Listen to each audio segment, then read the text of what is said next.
తేలికైనటువంటి విషయం కాదు. అందున కలియుగంలో సశాస్త్రీయంగా యజ్ఞం చెయ్యడం అసలు తేలికైన విషయం కాదు. చాలా తేలికగా యజ్ఞం చేశాడనేటటువంటి ఫలితాన్ని పొందాలి అంటే దానికి ఒకే ఒక్క ఆధారం ఏమి అంటే, మహాత్ములైనటువంటి వారు ఇంటికి వస్తే ఇల్లు అంత వృద్ధిలోకి వస్తుంది. కారణం ఏమంటే, వారు గడప దాటి లోపలికి వచ్చినప్పుడు రెండు విశేషాలు జరుగుతాయి. ఒకటి, వారి పాదములకు అంటి ఉన్నటువంటి ధూళికణములు ఇంట్లో పడతాయి. ఆ ఇంట్లో పడిన కారణము చేత సమస్త తీర్థముల యొక్క సారము ఇంట్లో ప్రవేశిస్తుంది, ఇల్లు పునీతమవుతుంది.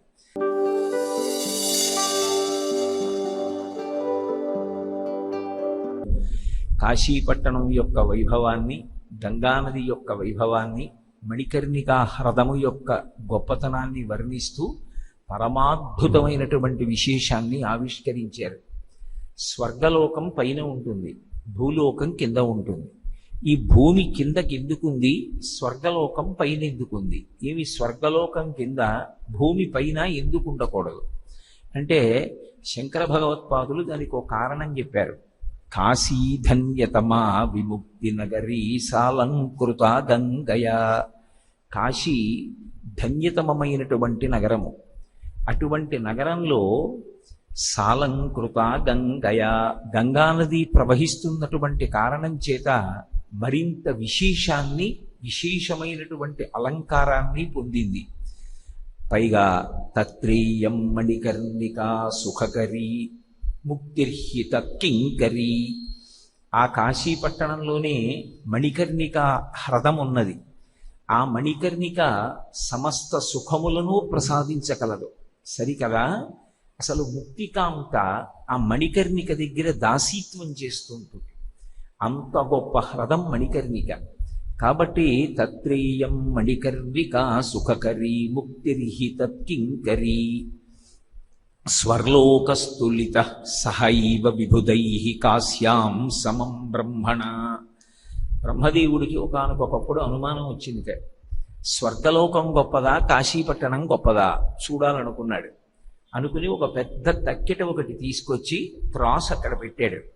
పెట్టి తనతో పాటుగా దేవతలందరినీ తీసుకెళ్లి తక్కెట్లో ఒక పక్కన పెట్టాడు. కాశీపట్టణాన్ని ఒక్కదాన్ని ఒక పక్కన పెట్టాడు. కాశీ చోనితలే స్థిత గురుతరా. గురు అంటే బరువు అని. గురుతరా.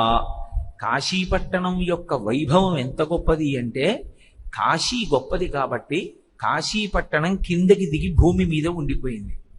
స్వర్గో లఘుత్వం గతః. స్వర్గలోకం కాశీపట్టణం అంత గొప్పది కాదు కాబట్టి, దేవతలతోటి బ్రహ్మగారితోటి కూడుకున్నదైనప్పటికీ కూడా కాశీపట్టణంతో సమానంగా ఉండలేక స్వర్గలోకం పైకెళ్ళిపోయింది.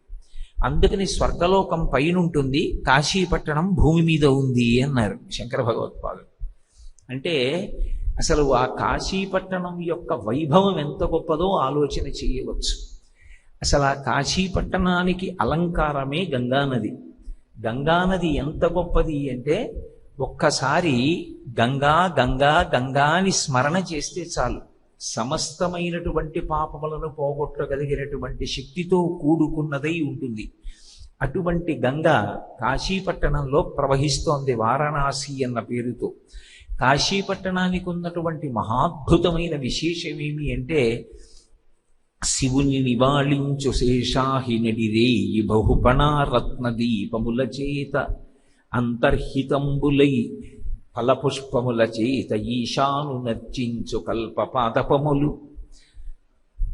ఆ తర్వాత కామధేనువు ఖండేందు శేఖరు నూధస్య ధారల నొలలార్చు మణులు 9 నిర్మల మణుల కానుకలనిచ్చు కంఠే కాలునకు కానికలు చేసి. అక్కడ వారణ అసియు కూడియుండుట అక్షర సరవితో వారణాసియన్ సంజ్ఞయయ్యే గాశ్రు దీప్తాయనంగ విఖ్యాతమైన ధాతువున కాశీయ్య భూతలంబునందు అంటారు.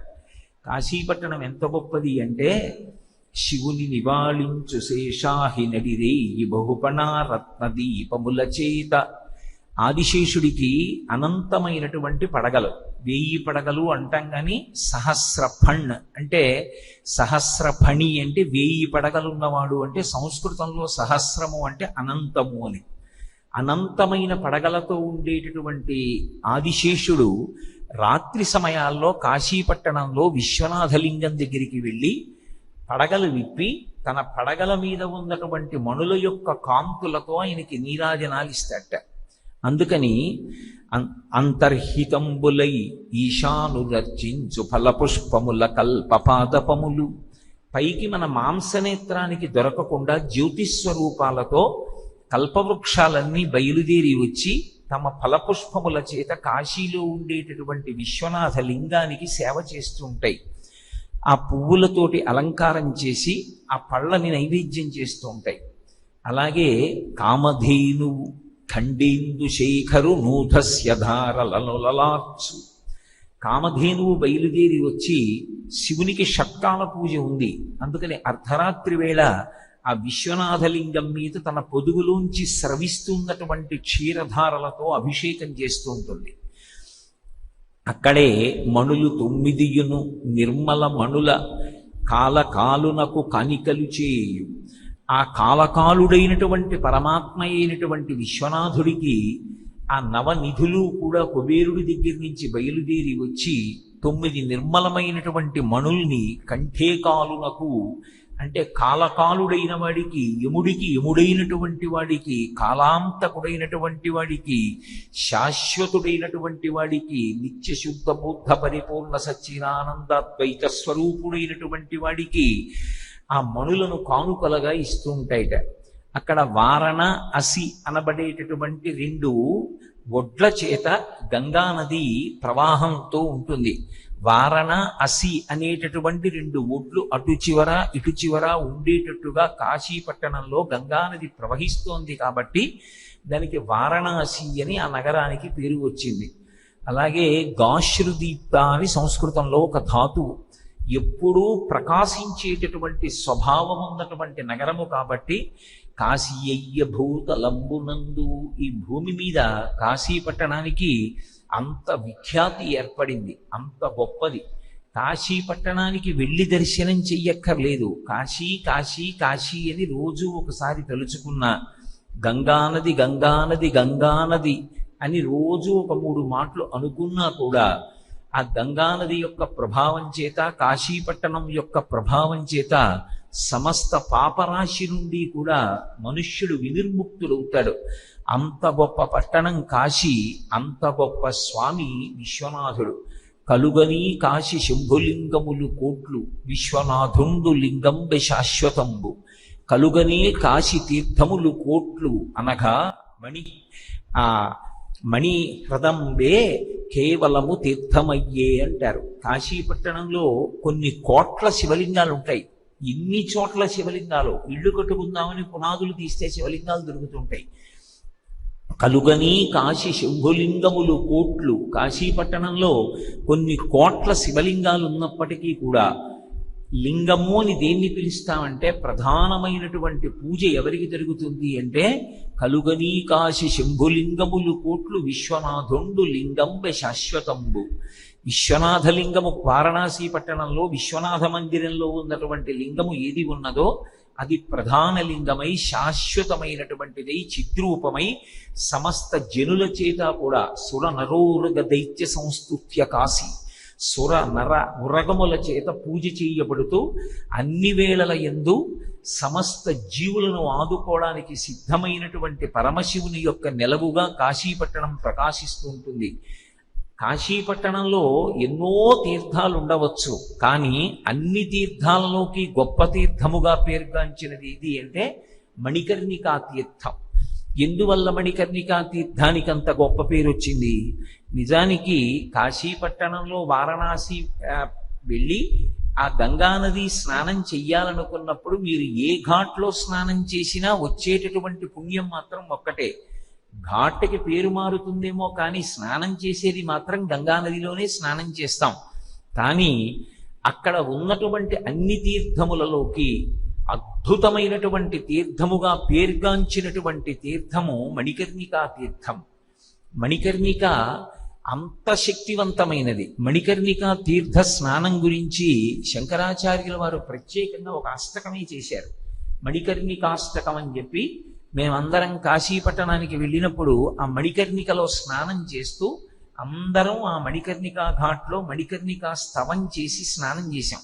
మణికర్ణికలో స్నానం చెయ్యాలి అంటే ఖచ్చితంగా సూర్యుడు నడినెత్తి మీదకి వచ్చినప్పుడు మధ్యాహ్న వేళ 12 గంటలకి చెయ్యాలి అని శాస్త్రవాక్కు. మధ్యాహ్నం 12 గంటలకి మణికర్ణికా స్తవం చదివి 11:45 నుంచో 12 గంటలకి సంకల్పంతో స్నానం చేస్తారు. మణికర్ణికా హ్రదమునందు స్నానం చేసేటప్పుట తీర్థంలో స్నానం చేసేటప్పుడు పరమశివుడు శ్రీ మహావిష్ణువు ఆ ఒడ్డున నిలబడి చూస్తూ ఉంటారట. ఆ మునిగి తేలినటువంటి వాణ్ణి నేను కైలాసానికి తీసుకెడతానంటే నేను వైకుంఠానికి తీసుకెడతానని చెప్పి ఇద్దరు వాదులు ఆడుకుంటూ ఉంటారట. మణికర్ణికా స్నానం అంటే అంత గొప్పది. దేవేంద్రుడికి 1000 కన్నులు శాపవశాత్తు కలిగినా ఆయన ఎన్నడూ 1000 కన్నులతో నిలబడడానికి ఇష్టపడడం. ఎందుకంటే అది గౌతమ మహర్షి యొక్క శాపం చేత వచ్చింది కాబట్టి 1000 నేత్రములతో నిలబడి ఆ శాపవాక్కు స్మరింపబడడానికి అవకాశం ఇవ్వడు. కానీ గౌతమ మహర్షి ఇచ్చినటువంటి శాపం నాకెందుకు పనికొచ్చిందని ఒక్క కాశీపట్టణంలో మాత్రం 1000 కన్నులు తెరిచి చూస్తూ ఉంటాడట. ఎందుకు చూస్తాడంటే మణికర్ణికా ఘట్టంలో స్నానం చేసినటువంటి వాడు ఏ స్థితిని పొందుతాడు, ఏ లోకానికి వెడతాడు చూడాలని 1000 కన్నులతో చూస్తూ ఉంటాడట. అంత గొప్పది. మణికర్ణికా ఘట్టంలో స్నానం చేసినటువంటి వారికి వచ్చేటటువంటి ఫలితం చెప్పడం నా వల్ల కాదు అన్నాడు. 4 ముఖములతో వేదాలు చెప్పగలిగినటువంటి సమర్థత కలిగినటువంటి చతుర్ముఖ బ్రహ్మగారు మణికర్ణికా ఘట్టంలో స్నానం చేసినటువంటి వ్యక్తి పొందేటటువంటి పుణ్యాల యొక్క రాశిని గణించడం నా వల్ల మాత్రం సాధ్యం కాదని చెప్పాడు. మణికర్ణిక అంత గొప్ప ఘట్టం.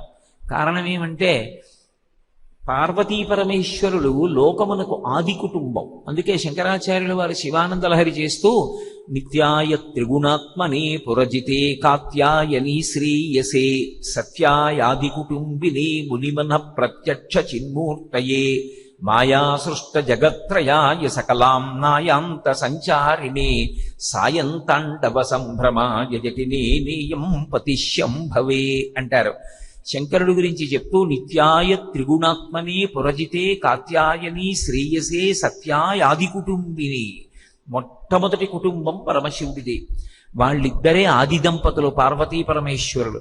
ఒకనాడు సృష్టి నడవకపోతే ఉన్నటువంటి ఒకే ఒక వ్యక్తి యొక్క శరీరాన్ని స్త్రీ పురుష శరీరాలుగా మార్చి తాను అర్ధనారీశ్వర స్వరూపాన్ని పొంది పురుషుడికి స్త్రీ పట్ల స్త్రీకి పురుషుడి పట్ల ఆకర్షణ కలిగేటట్టుగా చేసి ఆ ఆకర్షణ వలన స్త్రీ పురుషులు ఒండరులు కూడా ప్రహృష్టమైన హృదయముతో సంగమించినటువంటి కారణం చేత తేజోవంతమైనటువంటి సంతానము కలిగి దాని వలన లోకమునందు జీవులు పరంపరగా పెరిగేటట్టుగా అనుగ్రహించినటువంటి వాడు ఆది దంపతులైనటువంటి పార్వతీ పరమేశ్వరులు. అటువంటి పరమేశ్వరుడు అర్ధనారీశ్వర స్వరూపంతో ఈ లోకాన్నంతటినీ కూడా పెంచి పోషించాడు. ఈ కుటుంబ భారం పెరిగిపోతుంటే దీన్నంతటినీ కూడా రక్షించి కాపాడడానికి ఒకానొకనాడు శ్రీ మహావిష్ణువుని ఆదేశించాడు. లోక భారకుడొకడు కావాలి కనుక, నీవు తగిన శక్తివంతుడవు కనుక లోక క్షేమాన్నంతటినీ కూడా అరసి పెద్దదైపోయినటువంటి ఈ కుటుంబ భారమును నువ్వు వహించు అన్నాడు. కాశీపట్టణానికి వచ్చినటువంటి శ్రీ మహావిష్ణువు ఎంతో సంతోషించి నా పేరు మీద ఇక్కడ ఏదో ఒకటి ఏర్పడాలి అని ఆయన చక్రమున తవ్వి పుష్కరిణి చేసి తన యొక్క సుదర్శన చక్రంతో కాశీలో ఉన్నటువంటి గంగానది ఒడ్డున ఒక చోట తన సుదర్శన చక్రంతో ఒక పల్వలాన్ని తవ్వాడు. పల్వలము అంటే నీరు ఊరుతూ ఉంటుంది. మీకు బాగా అర్థం అవ్వాలంటే చలమ అంటారు. గోదావరి నదిలో నీరు ఇంకిపోయినప్పుడు ఆ ఇసుకని తీస్తే అందులోంచి నీరు ఊరుతుంది, దాన్ని పల్వలం అంటారు. అలా ఆయన ఏం చేశాడు అంటే తన యొక్క సుదర్శన చక్రంతో ఒక తవ్వి పుష్కరిణి చేసి ఒక హ్రదాన్ని ఒకదాన్ని తవ్వాడు. ఆ తవ్వుతున్నప్పుడు ఖనన వేళా ప్రయాస సంజనితమైన ఘర్మ జలమున పూరించ కైటభారి ఆ హ్రదము ఆ మహాపల్వలంబు కాస్యంతరమున అన్నారు. ఆయన సుదర్శన చక్రం పెట్టి తవ్వుతుంటే ఆ అక్కడ ఉన్నటువంటి ఒక చోట ఒక చలమ లాంటి దాన్ని తవ్వుతున్నప్పుడు ఆయనకి శ్రమ కలిగి ఆ శ్రమ చేత వచ్చినటువంటి చెమట బిందువులు ఆ చలమలో పడ్డాయి. ఆయన ఏం చేశాడంటే కింద నుంచి నీరు ఊరి కలవడం కాకుండా తన చెమట చేతనే ఆ హ్రదాన్నంతటినీ కూడా పూరించాడు. కాబట్టి ఖననవేళ ప్రయాస సంజనితమైన ఘర్మ జలమున పూరించ కైటభారి ఆ పల్వలంబు కాస్యంతరమున. కాశీపట్టణంలో ఆ పల్వలం అలా ఏర్పడింది. అలా ఏర్పడిన తరువాత దీన్ని పరమశివుడు వచ్చి చూడాలి అని ఆయనకి కోరిక కలిగింది. కోరిక కలిగి 1008 సంవత్సరముల పాటు గంగానది ఒడ్డున కూర్చుని విశ్వనాథుని యొక్క సాకార దర్శనం నాకు కావాలి అని చెప్పి తపస్సు చేశాడు. తపస్సు చేస్తే అప్పుడు పరమశివుడు ప్రత్యక్షమయ్యాడు. ప్రత్యక్షమై ఎందుకు ఇంత తపస్సు చేశావని అడిగాడు. నేను ప్రత్యేకంగా ఇక్కడ నా సుదర్శన చక్రంతో హ్రదాన్ని త్రవ్వి నా ఘర్మజలం చేత పూరించాను, మీరు దాన్ని చూడవలసింది అన్నాడు. పరమశివుడు వచ్చి దాని ఒడ్డున నించుని చూస్తున్నాడు. చూసి అబ్బా ఎంత కష్టపడ్డావోయ్, చెమట బిందువులతో నింపావా హ్రదాన్నంతటినీ, ఇంత కష్టపడ్డావా ఈ హ్రదాన్ని నిర్మాణం చేయడానికి అని సంతోషపడిపోయి ఫణిభూషణుండు వాపి ప్రణుతి ఆ శిర కంపనములు చేయంగన్ ఆయన అక్కడ ఉన్నటువంటి ఆ హ్రదాన్ని చూసి చాలా సంతోషించి ఇలా ఇలా తల ఊపేట. ఎవరు? ఫణిభూషణుండు, ఒళ్ళంతా పాములను ఆభరణములుగా పెట్టుకునేటటువంటి పరమేశ్వరుడు ఆ తల ఇలా ఇలా ఊపాడు. శ్లాఘా పరంపరలను అనరింపన్ ఆ త్రినేత్రుని దక్షిణ శృతి మణికర్ణిక జారి మిట్టి సరసి మధ్యమున పడెన్. ఆయన ఇలా ఇలా తల ఊపి ఎంత బాగా తవ్వావోయ్, ఎంత బాగా తవ్వావోయ్ అంటుంటే ఆ శిర కంపనానికి ఇలా తల ఊపుతున్నప్పుడు ఆయన కుడి చెవికి ఉన్నటువంటి ఆభరణం, ఆ కర్ణాభరణం జారి ఆ సరస్సు మధ్యలో పడింది. పరమేశ్వరుని యొక్క కుడి చెవికి ఉండేటటువంటి ఆభరణము వచ్చి ఆ సరస్సులో పడింది కాబట్టి దానికి మణికర్ణికా హ్రదము అని పేరు వచ్చింది. తీర్థము అని ఒకటి ఉంటుంది. మనం లోకంలో తీర్థయాత్ర చేశామండి అంటాం. తీర్థయాత్ర యందు ఈశ్వర దర్శనము ప్రధానమైనది కాదు. యథార్థమునకు ఏది ప్రధానమైనది అంటే జీవుడి యొక్క ఉన్నతి కొరకు చేయవలసినది ఏది అంటే తీర్థ స్నానం చేస్తారు. తీర్థము అని దేన్ని పిలుస్తారు? అన్నిటినీ తీర్థమని పిలవరు, మిగిలినవన్నీ ప్రవాహములవుతాయి. తీర్థం ఏదవుతుంది అంటే అంగిరసాది మహర్షులు ఒకప్పుడు నదీ తీరంలో గొప్ప యజ్ఞం చేసి వాళ్ళు ఊర్ధ్వలోకాల్ని పొందడం కోసమని చెప్పి తాము చేసినటువంటి యజ్ఞవాటాన్ని విడిచిపెట్టి వెళ్ళిపోతూ కొన్ని తీర్థముల యందు తమ శక్తిని నిక్షేపించి ఒక ఫలితాన్ని విడిచిపెట్టారు.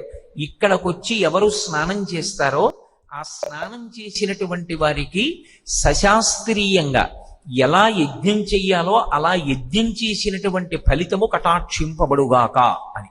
అందుకే తీర్థమునందు గ్రుంకులిడాడు అనుకోండి, తీర్థమునందు స్నానం చేశాడు అనుకోండి, దాని చేత ఒక యజ్ఞం చేశాడు అని ఫలితం వేస్తారు.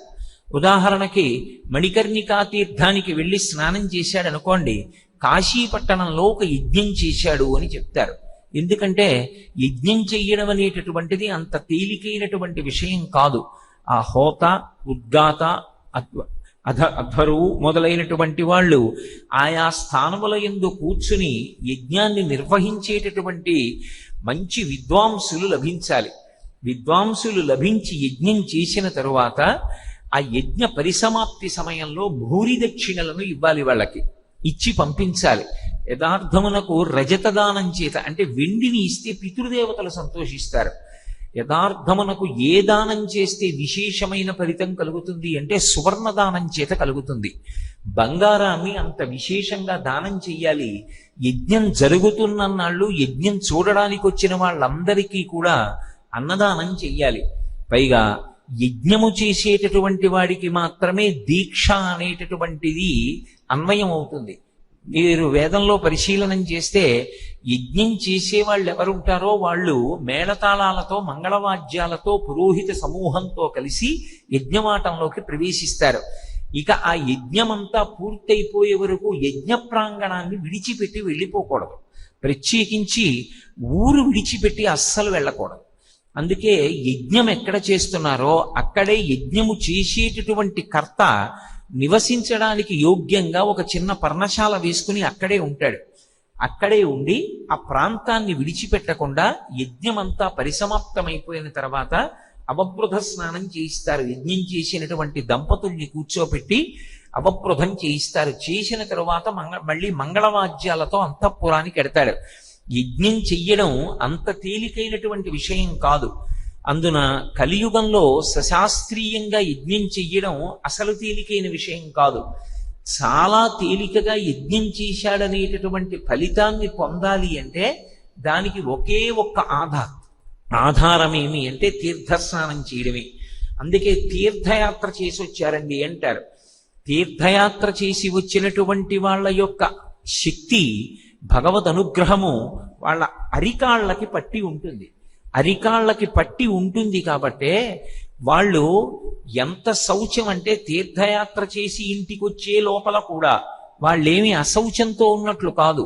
వాళ్ళు ఆఖరికి ప్రయాణం చేసి వచ్చిన వాహనంలోంచి దిగుతున్నప్పుడు కూడా వాళ్ళ పాదాలకి నమస్కారం చేస్తారు. అసలు ఈ బ్రహ్మాండమునందుండేటటువంటి సమస్త తీర్థయాత్రల యొక్క సారము ఎక్కడ ఉంటుంది అంటే మహాభక్తులైనటువంటి వారి పాదముల అడుగు భాగాన్ని పట్టుకుని ఉంటుంది. వాళ్ళ పద రజస్సుని పట్టుకుంటుంది. అందుకే మహాత్ములైనటువంటి వారు ఇంటికి వస్తే ఇల్లు అంత వృద్ధిలోకి వస్తుంది. కారణం ఏమంటే వారు గడప దాటి లోపలికి వచ్చినప్పుడు రెండు విశేషాలు జరుగుతాయి. ఒకటి, వారి పాదములకు అంటి ఉన్నటువంటి ధూళికణములు ఇంట్లో పడతాయి. ఆ ఇంట్లో పడిన కారణము చేత సమస్త తీర్థముల యొక్క సారము ఇంట్లో ప్రవేశిస్తుంది, ఇల్లు పునీతమవుతుంది. రెండు, ఇంటికి పరమభాగవతోత్తముడైనటువంటి వాడు, ఎన్నడూ ఏదీ ఆశించనటువంటి వాడు, కేవలంగా భగవంతుని భక్తి తప్ప జీవితంలో వేరొకటి కోరనటువంటి వాడు ఇంటికొస్తే సింహాసనంలో ఉన్నటువంటి పరమేశ్వరుడు తలెత్తి చూస్తాట. ఇన్నాళ్లకి కదురా నువ్వు కట్టిన ఇంటిలోకి, పూజా మందిరంలో నువ్వు ఇన్నాళ్ళు పూజ చేసినందుకు నన్ను నమ్ముకున్నవాడు వస్తున్నాడని తల ఎత్తి ఎత్తి చూస్తాట.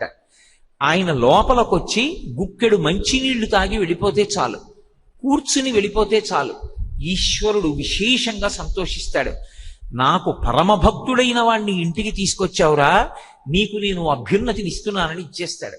అందుకే భాగవతం దశమస్కంధంలో అంటారు, ఊరకరారు మహాత్ములు వా రథముల ఇండ్ల కడకు వచ్చుటలెల్లం కారణము మంగళములకు, మీరొచ్చుట శుభము మాకు నిజము మహాత్మా అంటారు.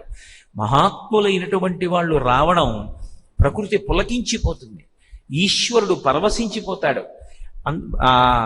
అందులో అజామిలోపాఖ్యానంలో భాగవతంలో చెప్తారు, మహాత్ముల పాద ధూళి సమస్త తీర్థ సారమటంచు ఎరుగలేని వారి వారి వారి వారి వారి బంధువులకు వారి తొలుత పట్టి తిండు దూతలారా అంటాడు యమధర్మరాజు. మహాభాగవతోత్తములైనటువంటి వారు నడిచి వెడుతున్నప్పుడు వారి పాదములు ముట్టుకోకుండా కేవలం వారు నడిచి వెడుతున్నటువంటి భూమిని మాత్రం నమస్కరించకుండా నిలబడినటువంటి వాళ్ళు ఎవరున్నారో వాళ్ళని, వాళ్ళ చుట్టూ ఉన్న వారి వారి వారి వారి వారి బంధువుల తొలుత పట్టి తింటూ దూతలారా వాళ్ళని ముందు పట్టి తీసుకురండి అన్నాడు. భాగవతుల యొక్క దర్శనం, భాగవతుల యొక్క ఆగమనం మనకి అంత గొప్పవిగా శాస్త్రాలు పేర్కొన్నాయి. అది తీర్థమునందు స్నానం చేత వ్యక్తి యజ్ఞం చేసినటువంటి ఫలితాన్ని పొందుతాడు. అందున కాశీపట్టణంలో గంగా స్నానమే అంత గొప్పదైతే మణికర్ణికా ఘాట్లో చేసేటటువంటి స్నానం అంత విశేషమైనటువంటి ఫలితాన్ని పొందింది. ఎందుకు అంటే శ్రీ మహావిష్ణువు యొక్క ఘర్మజలము చేత హ్రదము పూరింపబడము, పరమశివుని యొక్క శలాఘా పరంపరా సమయమునందు ఆయన దక్షిణ శృతి మణికర్ణిక జారి సరసి మధ్యమున పడినటువంటి కారణం చేత దానిలో ఎవరు స్నానం చేస్తారో వాళ్ళు విశేషమైనటువంటి అనుగ్రహాన్ని పొందుతారు. ఎందుచేత అంటే మనకి సనాతన ధర్మంలో అత్యంత భద్రంగా ఉండాలి అని మనం కోరుకునేది ఏది అంటే చెవి భద్రంగా ఉండాలని కోరుకుంటాం. అందుకే భద్రం కర్ణేభిః శృణుయామ దేవాః అని. చెవు భద్రంగా ఉన్నంతసేపే సనాతన ధర్మము యొక్క ప్రమాణము నిలబడుతుంది. యథార్థమునకు అక్షరాభ్యాసము వైదిక సంస్కారం కాదు. ఎందుకు కాదు అంటే, గురువుగారి చేత పలకలో ఆలు దిద్దించడం అనేటటువంటి సంస్కారం లేదు. ఏది సంస్కారము అంటే, ఉపనయనం చేసిన తరువాత పిల్లవాడిని గురువుగారి దగ్గరికి పంపిస్తారు. గురువుగారు కూర్చోబెట్టుకుని స్వరంతో మంత్రం చెప్తారు. ఒక్కొక్క శ్లోకం ఒక్కొక్క మంత్రం గురువుగారు చెప్తుంటే, గురువుగారు చేతిని కలుపుతూ ఉదాత్త అనుదాత్త స్వరిత స్వరములను చెప్తూ ఉంటే, శిష్యుడు గురువుగారి దగ్గర కూర్చుని చెవిని ఆధారం చేసుకుని ఆ స్వరాన్ని వింటూ గురువుగారి దగ్గర ఆ మంత్రాలు నేర్చుకుంటాడు, ఆ పాఠాలు నేర్చుకుంటాడు. అందుకే చెవి ప్రధానం. ఉపనయనం విద్యాభ్యాసం చెయ్యడానికి ప్రధానమైన క్రతువు తప్ప యథార్థమునకు అక్షరాభ్యాసము వైదిక సంస్కారము కాదు. ఒక పలక మీద అక్షరాలు దిద్దించడం అనేటటువంటి దానికి అంత ప్రధాన ప్రతిపత్తి కల్పింపబడదు. ఉపనయనానికే ఆ సంస్కారంలో వైభవాన్ని చేకూర్చారు మనకి ఋషులు. కాబట్టి ఒక తీర్థస్నానము చెయ్యడము అంటే సామాన్యమైన విషయం కాదు. ఈ చెవితో వేదం యొక్క మంత్రాల్ని స్వరంతో విని శిష్యుడు ఆ వేదం చదువుతాడు. పరంపరాగతంగా వేదంలో ఎప్పుడూ ఎక్కడా దోషం ఎందుకు దొల్లదంటే, ముద్రణ చేసినటువంటి గ్రంథాన్ని ఆధారం చేసుకు చదవరు. వేదం చదువుకునేటప్పుడు గురుముఖత నేర్చుకుంటారు. ఆ ఉచ్చారణ గురువు నుండి శిష్యునకు, శిష్యుని నుండి శిష్యునకు, శిష్యుని నుండి శిష్యునకు, శిష్యుడు మళ్ళీ గురువు అవుతూ ఉంటాడు. పరంపరాగతంగా వస్తుంది కాబట్టి ఎప్పుడూ స్వరం మారదు. అందుకే వేదాన్ని రక్షించడానికి ఘన జట అని 2 పాఠరూపాలు వస్తాయి. అందులో ఒక్క అక్షరం మారడానికి వీలు లేకుండా ఘనపాఠం జటాపాఠం ఉంటాయి. అందుకే వారు ఘనపాఠి అండి అంటారు. ఘనపాఠి అంటే ఆ ఉన్నటువంటి వేద మంత్రాన్ని అటు తిప్పి ఇటు తిప్పి వారు ఎక్కడ అక్షరము కూడా మారకుండా వేద మంత్రాన్ని అలా చదువుతారు. అలా ఘనగా వేదాన్ని చదవగలిగినటువంటి వాళ్ళు కనపడితే, నీకు అర్థం అయినా అర్థం అమ్మకపోయినా వెంటనే నేల మీద పడి నమస్కారం చేయమన్నారు కామకోటి పీఠాధిపత్యం వహించిన మహాపురుషులు చంద్రశేఖరేంద్ర సరస్వతి మహాస్వామి వారు. కాబట్టి ఆ తీర్థస్నానము అంత గొప్పది. మన చెవికే అంత ప్రాధాన్యత ఉంటే, ఇక సాక్షాత్తు పరమశివుని యొక్క కుడి చెవి నుంచి జారిపడినటువంటి ఆ మణి, ఆయన యొక్క చెవి భూషణము ఆ హృదములో పడినటువంటి కారణం చేత మణికర్ణికా స్నానానికి అంత విశేషమైనటువంటి ఫలితం లభించింది.